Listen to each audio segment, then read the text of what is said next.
It's that time, my favorite time of year. Hip hip hooray, it's Christmas vacation on Garage Movie Reviews. Hello and welcome to Garage Movie Reviews. I'm Levi, the Garage Movie Guy, and this is my very first holiday special. I'm so excited to talk about one of my favorite Christmas movies of all time, National Lampoon's Christmas Vacation. This movie was released way back in 1989, and ever since then, it has been a part of my holiday tradition. And folks, I love Christmas.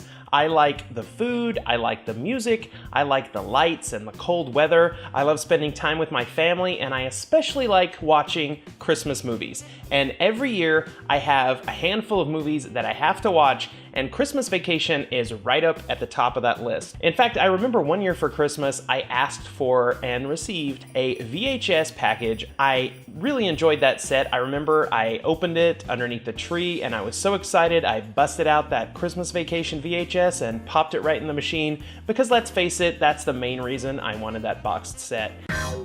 National Lampoon's Christmas Vacation centers around Clark Griswold, the ultimate family man. He just wants to use his Christmas bonus to put in a pool for his family and also have the nice, big Christmas that he's always wanted. He's invited the in-laws, his parents, they're all gonna come over for a nice holiday at his house. But of course, things start to go awry. Unexpected guests come along, and just everything goes to the crapper. Literally. But in the end, the Christmas spirit wins out, and I don't want to give away the ending, but it does tie itself up in a nice big red bow. You about ready to do some kissing, eh?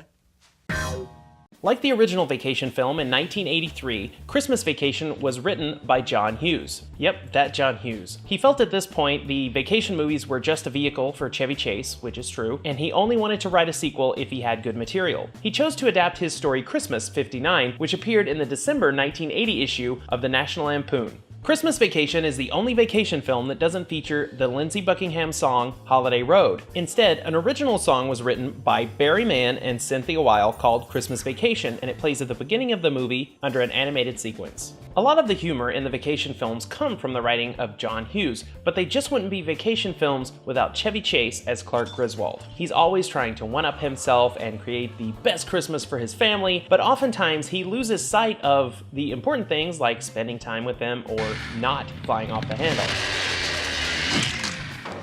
Fix the newel post! And someone else who kind of steals the show with any scene that he's in is Randy Quaid, coming back as Cousin Eddie. Cousin Eddie was always one of my favorite characters, probably just because he's a big, lovable, dumb oaf. He's so clueless to everything that's happening around him, and one of my favorite exchanges in the film is when Clark and Eddie are talking in the living room, and Eddie's just walking around, knocking things over, and Clark starts muttering, "Hey, do you need anything, Eddie? You need me to lead you out in the middle of nowhere and leave you for dead?" No, I'm doing just fine, Clark.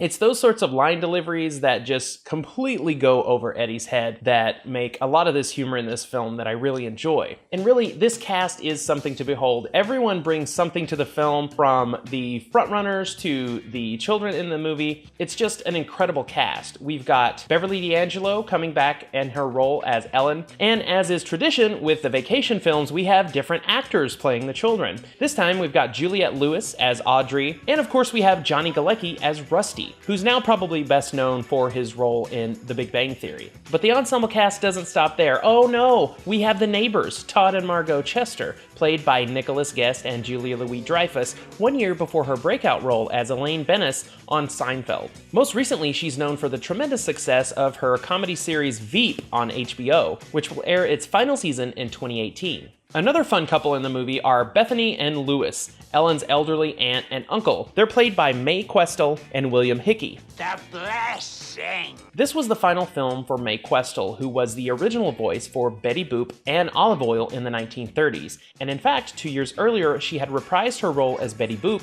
in Who Framed Roger Rabbit. But I still got it, Eddie. Boop boop be doo.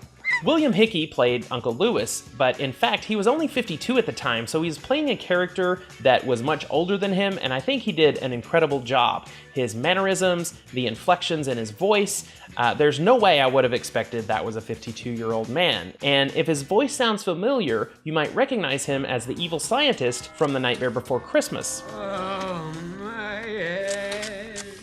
Some of the best casting in the movie was done by the director, Jeremiah Cheshik. This was his first film, and he brought in some pretty heavy hitters for Clark and Ellen's parents. Diane Ladd and John Randolph played Clark's parents, and Ellen's parents were played by E.G. Marshall and Doris Roberts. I do feel like Clark and Ellen's parents embody this sort of conflict that you have in the film. Clark's parents are more nurturing and they encourage Clark, and Ellen's parents are critical of both Ellen and Clark, but especially Clark. And I feel like you can see a lot of where Clark gets his drive to become this father that he wants to be. He's trying to be like his father, but he's also trying to impress Ellen's father, and that's just never gonna happen. The little lights are not twinkling. I know, Art, and thanks for noticing. Reprising her role as Eddie's loving wife, Catherine, is Miriam Flynn. Now, if you think you might have heard Miriam's voice before and you can't quite place it, well, she played Jean Tasmanian Devil, Taz's mom in the animated series Tasmania. She also played Sister Helen in one of my favorite sitcoms of all time, Grounded for Life. And finally, Clark's boss, Frank Shelley, was played by Brian Doyle Murray, who was also seen in the first Vacation movie as the clerk at Camp Comfort. And if his voice sounds familiar, that's probably because you watch SpongeBob SquarePants. He's the Flying Dutchman. I think the reason this stands as one of my favorite holiday films is because it incorporates everything that I love. It incorporates the music and definitely the decorations of the holidays and getting together with family. It even incorporates the little mundane things. There's the point where you see the grandparents falling asleep in the chair as the parade is on the television, and of course Clark's obsession with lighting his house is something that was infectious for me, and in fact I did marry someone who likes Christmas lights as I do, so we do our best to make our house the Griswold house on our street.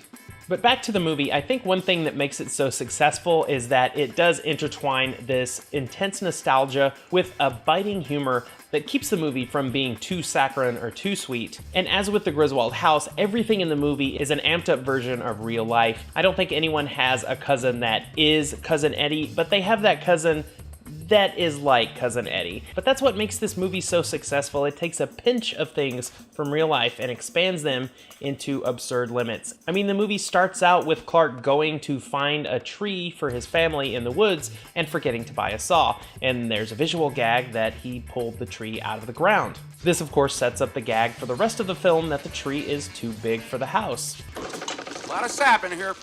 So who should watch this film? Well, if you're a John Hughes fan and you've never seen Christmas Vacation, then this is the season to check it out. Or if you really want to know the true meaning of Christmas.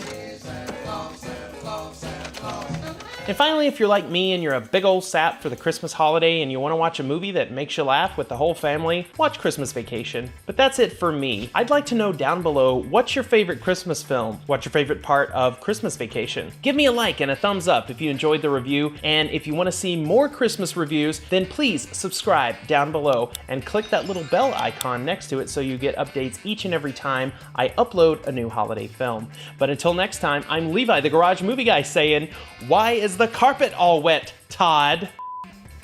John Hughes with the tact. Professor Leonard and Julie Joy to the world.